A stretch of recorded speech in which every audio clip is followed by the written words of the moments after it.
Let me tell you about a woman who convinced New York's elite that she was a wealthy German heiress. She was not. Her name? Anna Delvey. Real name? Anna Sorokin. Born in Russia, raised in Germany. Arrived in New York with designer outfits, a thick accent, and absolutely none of the fortune she claimed to have. Anna Sorokin grew up in a modest household. Her father drove trucks. Her mother ran a small convenience store. They moved from Russia to Germany when Anna was 16. Nothing about her upbringing suggested wealth. Nothing suggested connections. Nothing suggested that New York's social elite would one day be competing for her attention. But Anna had something else. A very specific gift. The ability to perform wealth so convincingly that nobody stopped to verify it. She studied the aesthetics of money, the right hotels, the right restaurants, the right vocabulary, the right accent, the right level of casual disregard for expense. And she practiced obsessively until the performance became seamless. Anna understood one thing deeply. In New York, if you look rich enough, people stop asking questions. So she aced that part. She looked rich enough. Luxury hotels, fine dining, private members clubs, fashion week. She moved through wealthy circles like she belonged there. And being around Anna came with perceived benefits. Better parties, better connections, access to people, access to status, access to rooms most people spent years trying to enter. And for some people, that was worth more than money, which made the next part easy.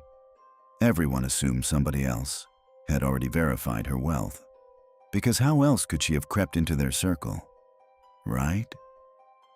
She told people her trust fund was overseas, $60 million, tied up in Europe, always coming soon, always delayed, always just a wire transfer away.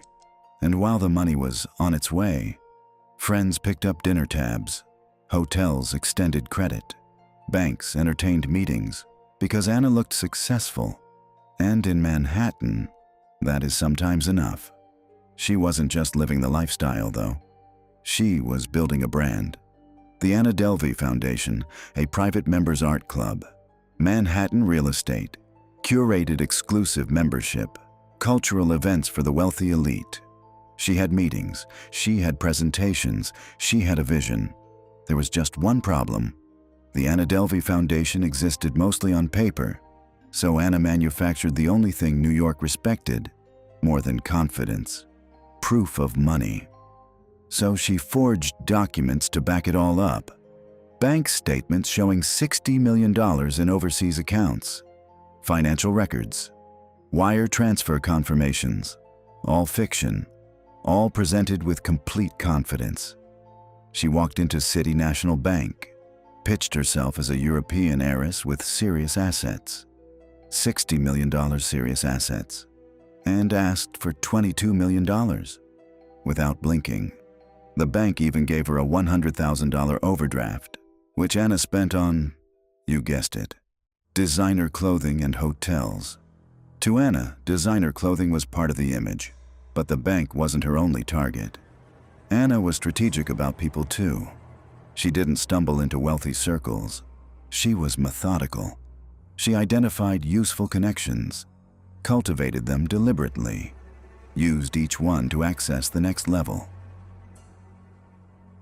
One of those connections was Rachel DeLoach Williams, a photographer at Vanity Fair, professionally useful, socially connected, and, unfortunately, trusting.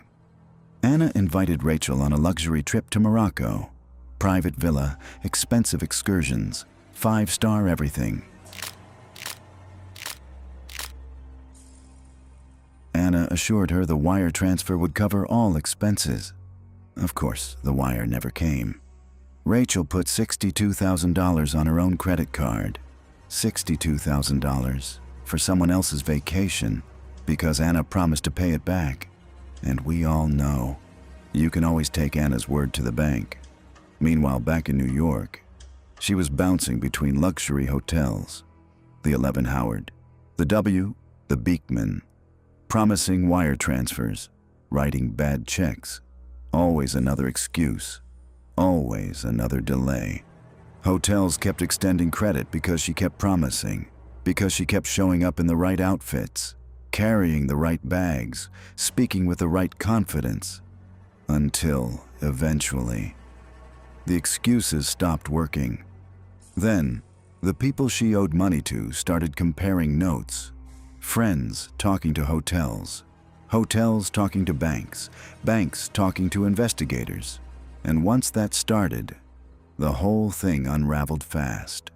When investigators tracked her down, Anna was in a rehabilitation center in California, checked herself in, using yet another bad check.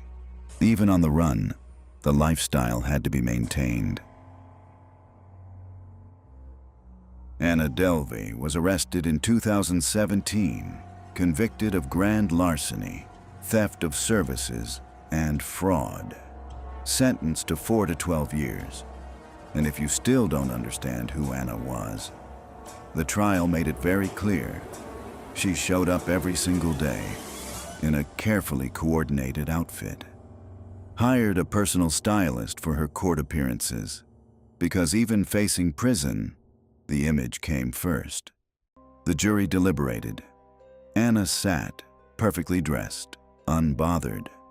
She served roughly 3 years, released in 2021, then immediately detained by ICE for overstaying her visa, released again in 2022, wearing an ankle monitor and under house arrest. Netflix paid her $320,000 for the rights to her story, of which she kept only $22,000. Why, you may ask? Restitution, state fines, attorney fees. Anna didn't steal billions. She stole something else, credibility, that New York extends freely to anyone who looks the part. And for a while, Manhattan handed it to her, willingly.